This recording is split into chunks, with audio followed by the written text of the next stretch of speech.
Welcome to Nobody's Perfect, a community built to support, inspire, and empower youth and families everywhere. Our mission is to break down stigma and offer solutions to the mental health and well-being challenges we all can face. Nobody's Perfect is a podcast and a movement powered by the National Alliance on Mental Illness for Arapahoe and Douglas counties, and funded by Kaiser Permanente and NAMI, Colorado. I'm your host, Jason Hopcus, and today we have a special guest, Marccus Spearman. Marccus's dedication to creating safe and inclusive school environments for students and staff within Denver Public Schools is truly commendable. Marccus is a first-generation graduate. His background as an assistant principal at the middle school level, Marccus successfully implemented a combination of positive behavioral interventions and supports and restorative practices to transform the school culture. The results speak for themselves, with a significant decrease of 30% in out-of-school suspensions and in-school suspensions, as well as a remarkable 70% reduction in classroom referrals. Marccus attributes this success to strong leadership team and skills and the exceptional staff members who prioritize building positive relationships between adults and students. Through his role as manager of trauma-informed restorative practices, Marccus continues to positively impact the lives of over 90,000 students and 14,500 staff members across 207 schools in Denver Public Schools. His work focuses on establishing safe and welcoming environments that not only prioritize safety, but also nurture a sense of belonging for all individuals within the school community. Marccus, it's a pleasure to have you here today for Nobody's Perfect. Grateful for you to be here and excited to have this conversation really around who you are, the work you've done, and then really dig into this work around trauma-informed practices that you've integrated into Denver Public Schools. So thank you for being here. Yeah, Jason, thank you so much for the intro. I really appreciate it. And thanks for having me. I'm thrilled and excited to share a little bit about, me, the work that I've done over my time as the manager of trauma-informed practices for Denver Public Schools. Thanks for the opportunity. And as always, I'm always giving, love and praise to Kaiser. So thanks to Kaiser for a lot of the work they've collaborated with me on. Well, and Kaiser Permanente has been a proud sponsor and supporter of the work that you're doing, as well as the proud sponsor and supporter of Nobody's Perfect podcast. So we're both grateful to have them as part of the conversation today. And in fact, a mutual connection through Kaiser actually connected us and said, you should absolutely have this conversation with Marccus about the work that he's doing. I guess before we really get into this trauma-informed practice work that you're doing, give us a little more backstory on you. Of course, we've just read your bio here, but tell us where this began and how did you really first get involved in wanting to serve in this capacity and really serve students and youth today? Yeah, so it's funny how I got to trauma-informed and restorative practices, simply because, I think I was a product of trauma-informed and restorative practices before we were calling it that. Right. I think about my time as, in grade school and, being that struggling kid that kind of had some difficult times and having strong, role models in my life that kind of just gave me the second chance, right? I stumble or struggle in a way when it comes to, classroom, right? We one big thing that we know is classroom management. And so I was probably that kid that every teacher is thinking about right now, of being that kid you think about over the summer. You're looking at them. And so, but because I had such good role models and people who kind of continue to give me a chance to learn from my mistake, a chance to build a strong relationship with me, kind of led me to being, a product of trauma-informed and restorative practices. And so, blessed to be here and blessed to have had experiences like that. And so, getting here, as you mentioned, I'm a first-generation college graduate, and I studied criminal justice administration. I was really excited about getting into law enforcement, and that's what I was really excited about at the time. But my journey took me somewhere else. I was a part of the Department of Safety here in Denver Public Schools, and just kind of was responding to calls for service, and was building some really good, strong rapport, although wearing the uniform, right, wearing all this stuff, and still building really, really good, strong rapport with students. And that's really where it's grounded at for me, is like, how do I build relationships with this student? I often am pretty harsh and say that we're adults and we have our ways to take care of ourselves outside of this, but students got to come here. They have to come here. And so the least we can do is build real, authentic, strong relationships with them. And, and during my time of showing up to schools and providing support from that, Department of Safety side, I was given an opportunity to support, students at a lower level, in, a school. And so during that time, I was enjoying becoming, building strong relationships. And at the same time, went back to school, decided to pursue my master's degree in psychology, and then became an assistant principal where I really was able to thrive when it came to, building a strong system that was grounded in trauma informed and restorative practices to really, keep students in the building, right? I think about how, our discipline practices negatively impact, BIPOC students and students of color. So, I always want to, I was just, I was, passionate about changing, the student experience and the whole experience that students are having when they come to school. And so, fast forward to 2021, here I am, obviously not right now, but, fast forward to 2021, I'm the leader, I'm managing trauma informed and restorative practice for Denver Public Schools, and really been excited about it ever since. So. And what I love about this is that the foundation you're standing on is built of your own living experience of being that kid. Absolutely. And I think Absolutely. from, having had that personal experience and recognizing that what are the things that helped you along the way, it probably has served you well in being able to better show up for others. Just to level set the conversation for anybody that's listening, that's like, what is this trauma-informed and restorative practices they keep talking about? You've kind of given us the practical approach of how people met you where you were when you were growing up. Give us the better definition of, for somebody that's listening, what is trauma-informed or restorative practice? Like, what is that? Yeah, so when we think about trauma-informed practices, restorative practice comes out of that, right? I like to think of it as this big umbrella, right? And the umbrella is trauma-informed practices. It's all these things that we're doing to support students who've experienced trauma. And you and I and anyone listening, 1 in 3 of us have experienced an ACE, and that's an adverse childhood experience, and that could be, environmental, right? Right now, climate change is happening, and so that's an ACE that we're all experiencing.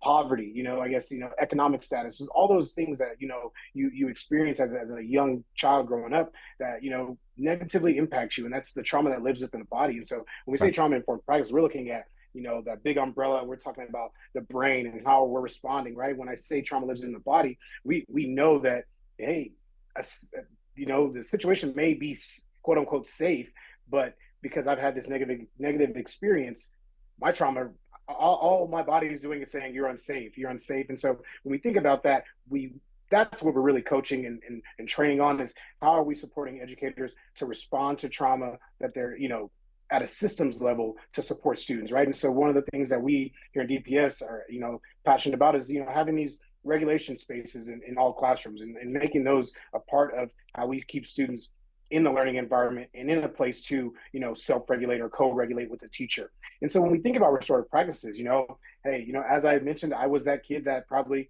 caused some teachers to really have to lean into their classroom management. And so when you think about that, You when did a we look at timeout or restorative two. practice, perhaps, a couple of them often.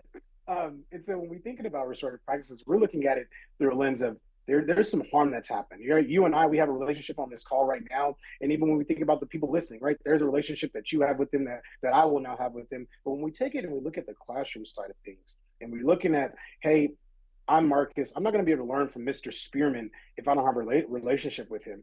And so we want to say that, restorative practices is all the preventative things you can do. All the preventative things, and oftentimes it's confused and people think that, oh, harm has happened and so now I have to repair. But restorative practices is everything you've done before, right? To cultivate that relationship, right? That could be your classroom agreements. That could be, how, everyone has, greeting everyone by name, just those small little things that say, I see you, I'm glad you're in my class. But more specifically on the restorative practices, let's say harm does occur. It's all about how we repair the harm with that student, adult, anyone, and what that repair looks like. And so with restorative practices, we're always looking at what are the proactive things we can do, the preventative things we can do, so that when harm does occur, we can come together, have a real conversation with each other where we're both getting to say, hey, this is what I experienced. This was my perspective. This is what I thought about. This is what I need from you to make things right, and then move on in a positive way. One thing that I'll stand on, and I tell my team this all the time, that restorative practice is not students saying, I'm sorry to you. Maybe us as adults, we may need to hear I'm sorry, but how do we know little Marccus has taken some accountability for what's happened? I'm sorry doesn't do that. And so we like to use the restorative questions, right? What, why, how, what's going on, why this happened, and what you need to make things right, because accountability lives in that. And when we think about classroom management, that's why I'm passionate about restorative practices, because we're teaching accountability. We're teaching you how to repair a relationship start it over and get moving forward. And so, that hopefully that gave you a little taste about, what we're talking about when we say trauma-informed and restorative practices. It does. And just to pull that thread through a little bit more, I mean, I imagine, if I just looked at it from a different lens, it's kind of like a backpack that so many of us can carry, that we've had these experiences in our life that can have a negative or adverse impact on our life. And we're bringing that into the school and into the classroom. And really what you guys have taken is this proactive, responsive approach to really meet kids where they are. What I'm hearing from you is this initiative is not really rooted in, like, we're trying to unpack your trauma and heal all of that. We're just trying to meet you where you are and serve you in a way that helps you better navigate the ups and downs of the day and, your course of life through the school year. Is that accurate? That's accurate, right? That's what we want to do. We want to be able to, we can't change your trauma, right? We got that. You're bringing that backpack with you everywhere, but we are saying that because we have informed all our educators here at DPS since 2018, born out of board policy to be a trauma-informed district, because of that, we now can say that we have teachers who know how to respond to students who are experiencing trauma, because, behavior is communication. And, I know that, sometimes students may have these blow-ups in classes, and it's really because there's some underlying things that we need to dig deeper at. And so, yeah, what you're naming is absolutely correct. That's what we want to support with how we respond to it, and how we support you being in a place to learn and being regulated in a space, and knowing that, you have someone there to support you. Well, and it sounds like DPS is taking a pretty forward-thinking approach to integrating trauma-informed care into schools.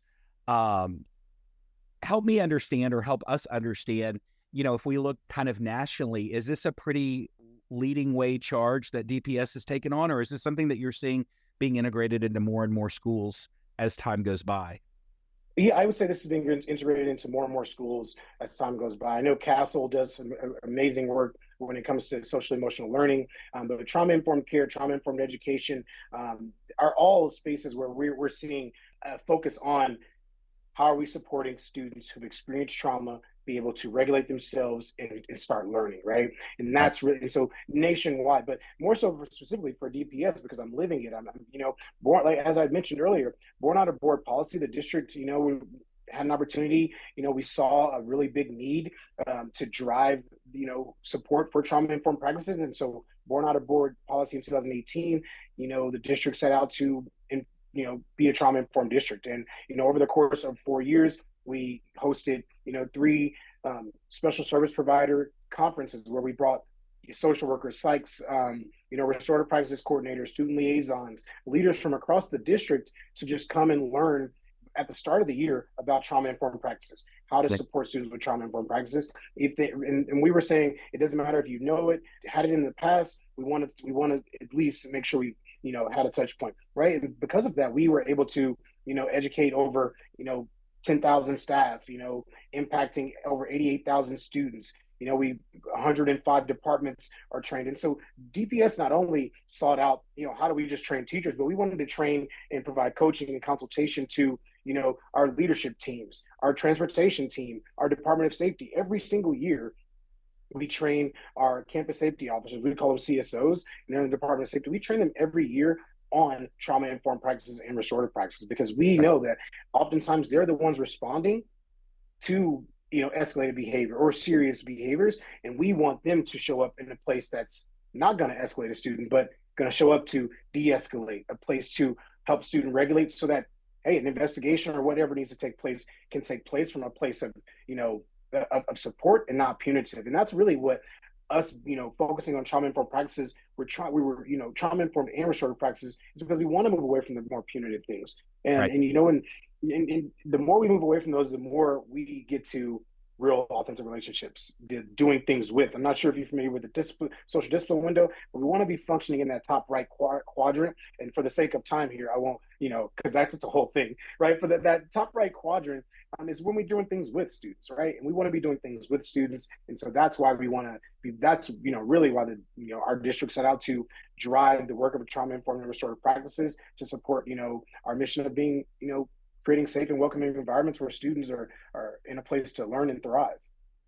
One, I'm assuming it was also born out of improving outcomes that you were seeing in schools, negative consequences of not having it or adopting a model like this. So Yeah. So if I'm a parent that's listening, help us better understand, how doing this work has an impact for me at home. Like, why is it important for me to be engaged with and send my kid to a public school system that uses these trauma-informed and restorative practices?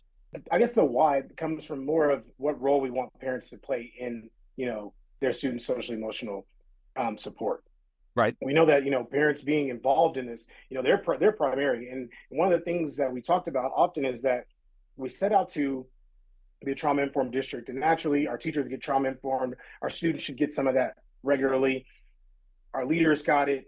Our Department of Safety received it, but there was one big missing piece, and that was families. And so that's the initiative that we're on. That's the biggest mission that we're on right now. And and so the why behind why you want your student in an environment like this is simply because we've all experienced trauma, and we all know that resilience is key, right? What do you do in an adverse situation? How do you overcome that? And that's really what we're teaching, and what students would get, and what the benefit of sending your student or child to DPS for the trauma informed experiences, because we're focused on mindfulness, right? We're helping students regulate their nervous system and manage stress, which is something we know that our students are experiencing at a much higher rate than they have in the past. And so that is why, right? How are we supporting students with their social emotional growth, and how they regulate themselves, and to support, how they do this when they're in places without a teacher, right? How are we helping students build their self-resilience and support them in regulating their stress when they're not in places to be supported by staff members?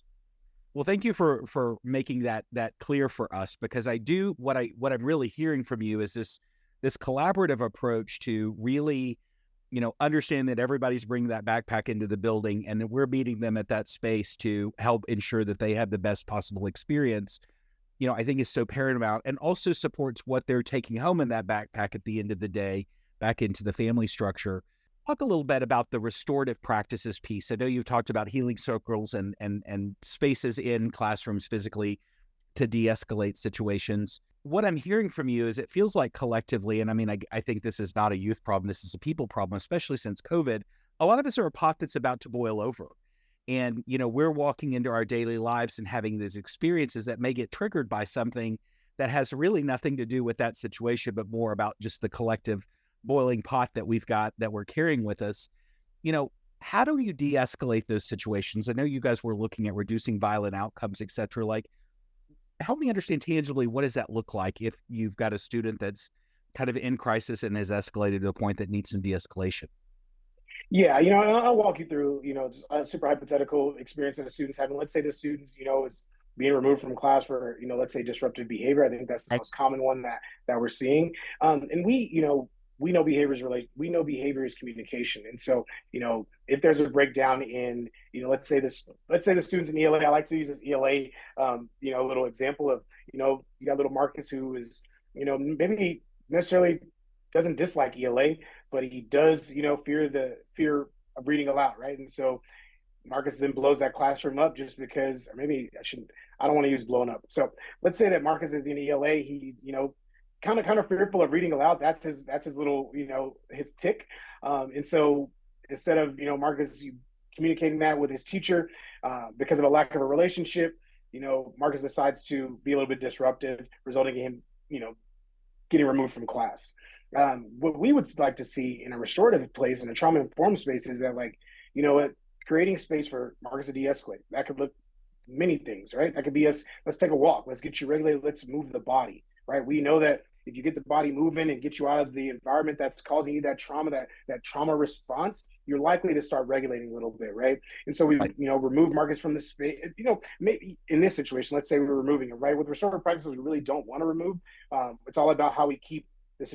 How do we keep you a part of the community? But let's say a walk is necessary, right? And we can, these restorative conversations, we believe, can happen as quick check-ins, right? How are we checking in and creating space for teacher and student to reestablish that relationship? Something that I did during the course of my PBIS and restorative practices work that I did as a assistant principal.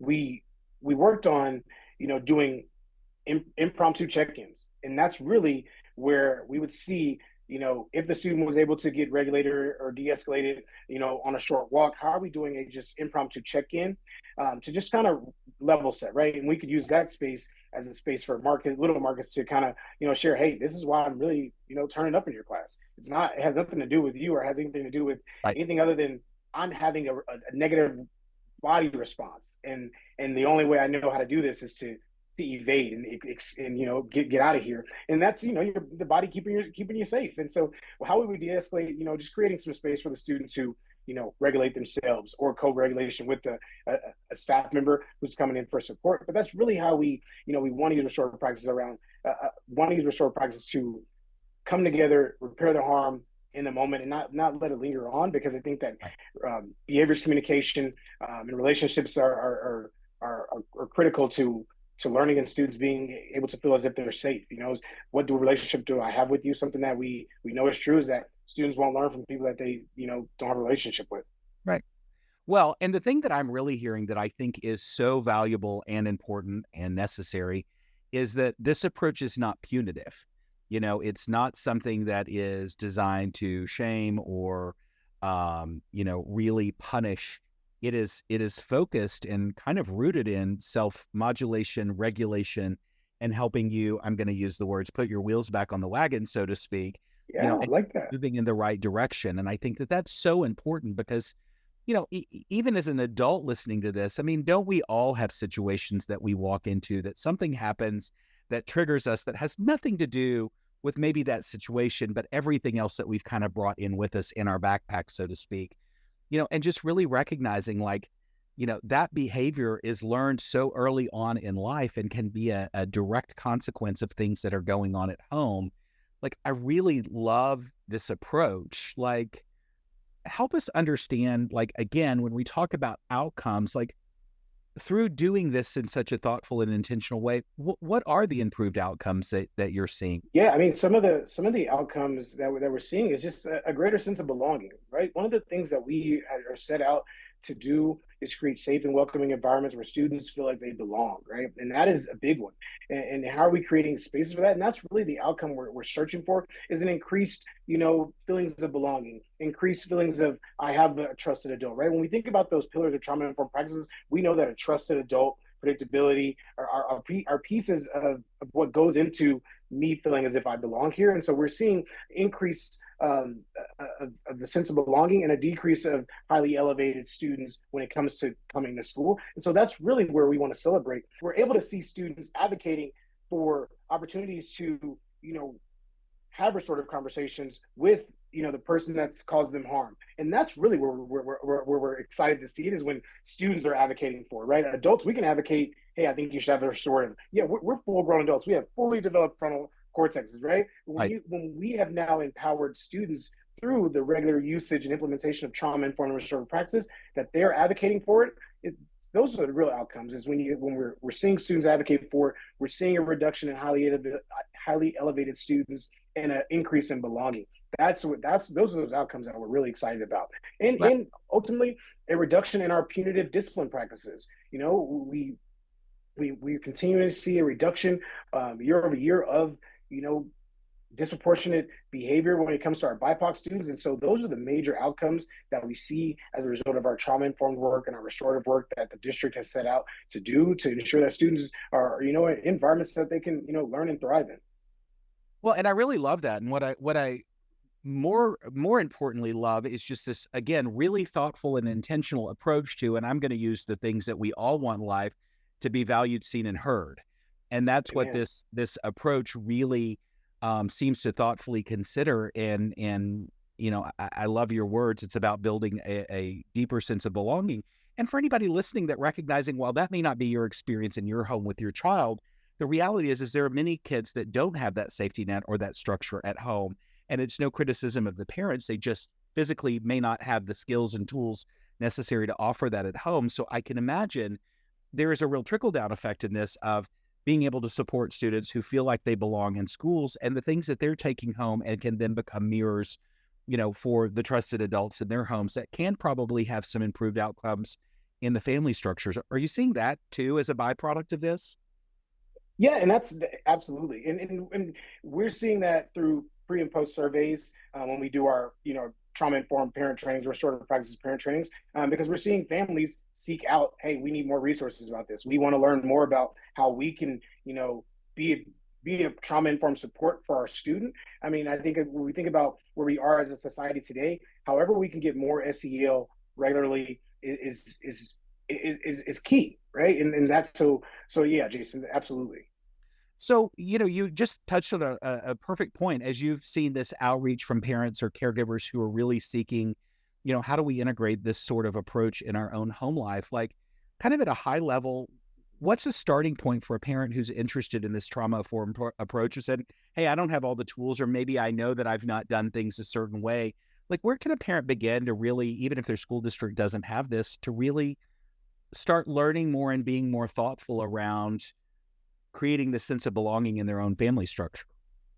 Yeah, and I would say a good place to start if your school doesn't have it, and I'm going to just plug DPS because hey, that's where I'm at. Right, right, But right. Please do. Denver Public School definitely has a lot of information that anyone seeking to be more trauma informed or restorative, we have that on our website. But a good place to start is just, I believe that by now a lot of us are using the internet, using YouTube and stuff. And so Brene Brown is a phenomenal doctor. She's done some great work when it comes to trauma informed practices. And so I would say just going and seeking out information and listening to that TED talk was a great place for me to kind of start getting my feet wet, right? Because Right. when I was leaving my middle school, I was very, very grounded in restorative practices. I was like, this is the stuff. This is, hey, this is, the newest thing since sliced bread. Guys get excited about it.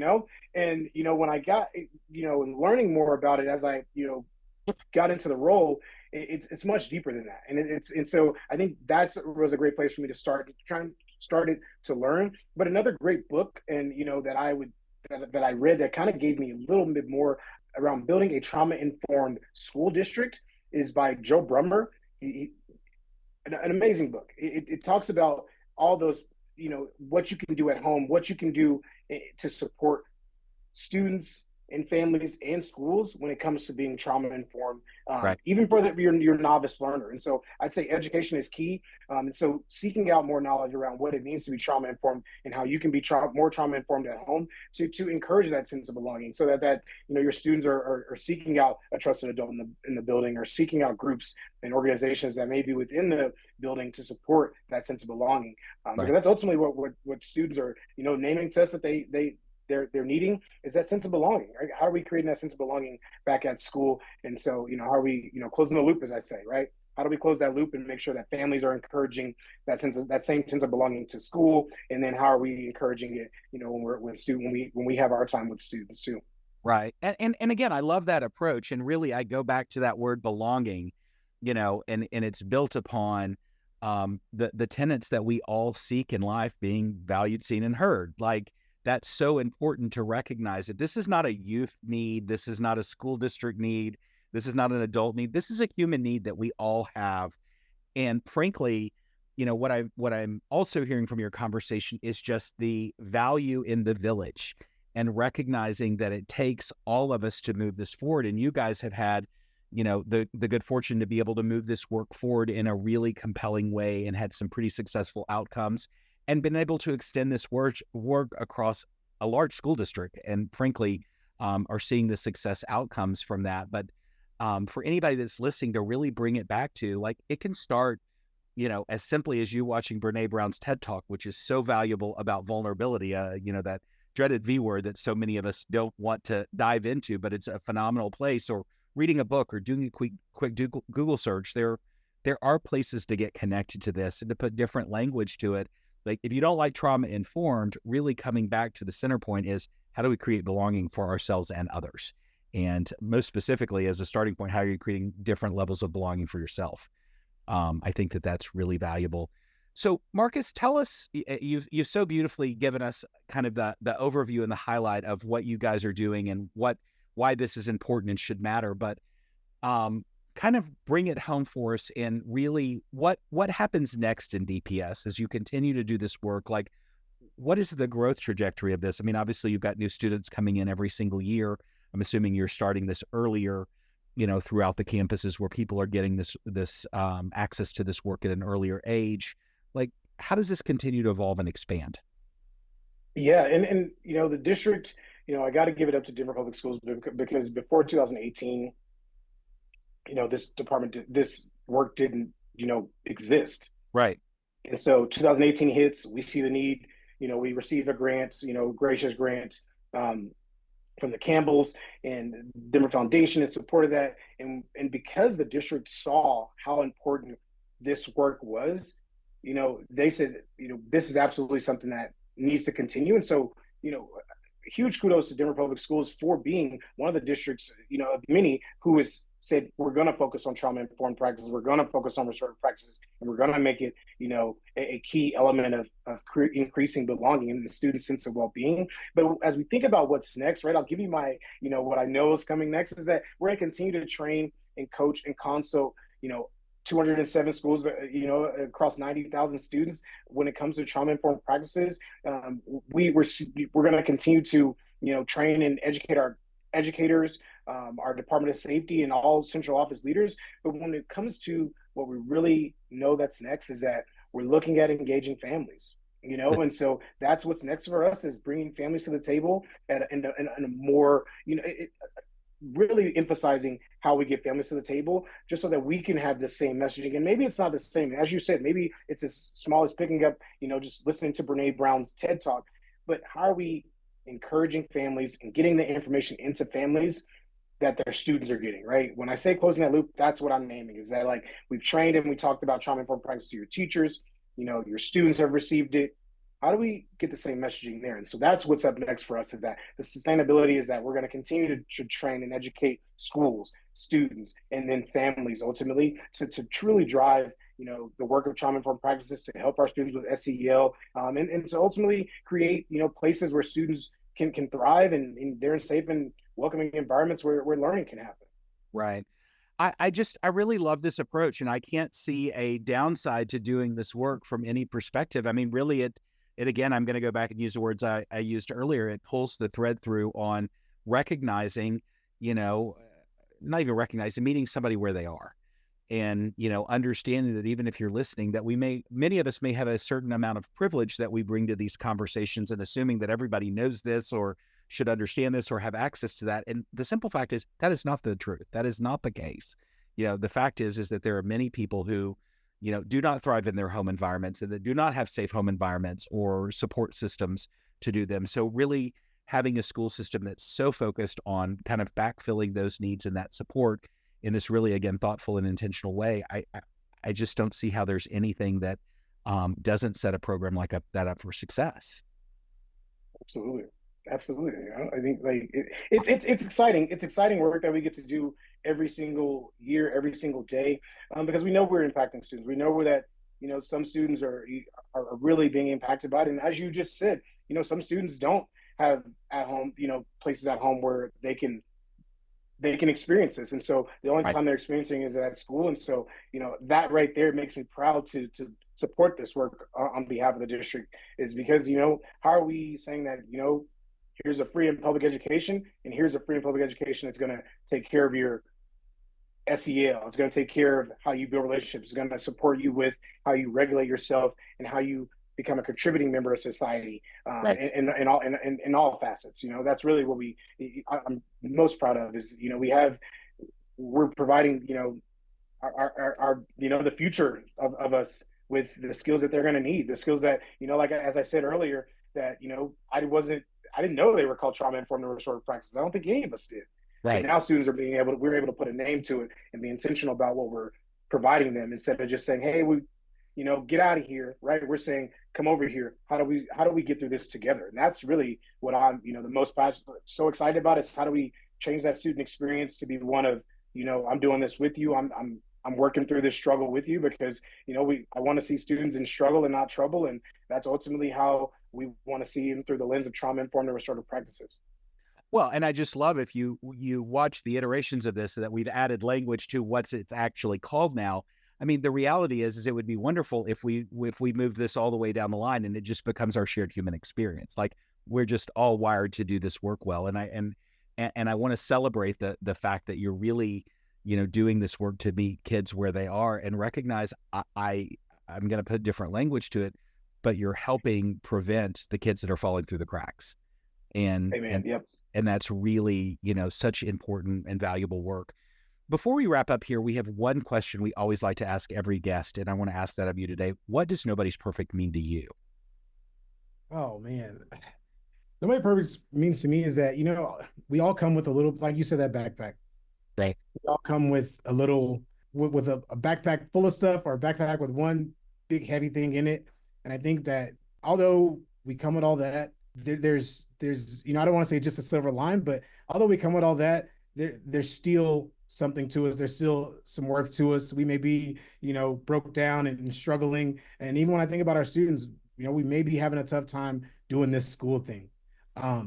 But even looking within myself that I was not perfect during my, time as a student, maybe in my grade school. And so I definitely wasn't perfect, but I think people saw me for what was deeper in me, saw me as the future Marccus, as I see our students. And so although I see students make mistakes in front of me, or shortcomings in front of me, or things that I see that as, nobody's perfect, but everybody's deserving of a perfect opportunity. And through trauma informed and restorative practices, I think we create those every single day. That's beautiful. I love that. And really, managing the expectation that perfection isn't real. It's not even something we should even be trying to do. Marccus, I really loved this conversation, and I'm so grateful for the work that you're doing at DPS, and really working on this trauma-informed and restorative practice work that you're doing. Thank you for educating on us on this today, and thank you for the work you're doing. It's necessary and important. Absolutely. Thank you for the time. And, if I could just continue to advocate like crazy for trauma-informed and restorative practices being a part of everyone's everyday life. You may not know you're doing restorative practices, or trauma-informed practices, but trust me, we are wired to be in relationship with each other. We seek it. So, you may not know you're doing it, but, try greeting that kid every morning and finding out what they're interested in. I think students usually wear it. And so you can always, I'm not telling anyone how to be a parent, but you definitely, what they're interested in. And I encourage you to, seek that out and, create deep relationships like that. Students, Right. They need us right now. So, well, and the bottom line is we're all hardwired for connection. Absolutely. Thank you for being part of the Nobody's Perfect community dedicated to supporting, inspiring, and empowering youth and families. We hope you enjoyed today's transformative conversation. Together, we are dismantling stigma and providing solutions for mental health and well-being challenges so everyone can thrive. Join us every other week on cozy101.com/imperfect, or on your favorite streaming platform to continue embracing our shared human experience. If you or someone you know is struggling with mental health, visit nobodysperfect.community to get immediately connected to a hub of clinically approved mental health resources and tools designed to support you wherever you find yourself on your journey. And be sure to follow us on @Nobody'sPerfectCommunity on Facebook, Instagram, YouTube, and TikTok. I'm your host, Jason Hopcus, and it's been a pleasure having you here. Stay connected, stay inspired, and remember, nobody's perfect because perfection isn't real. Your story is. Until next time.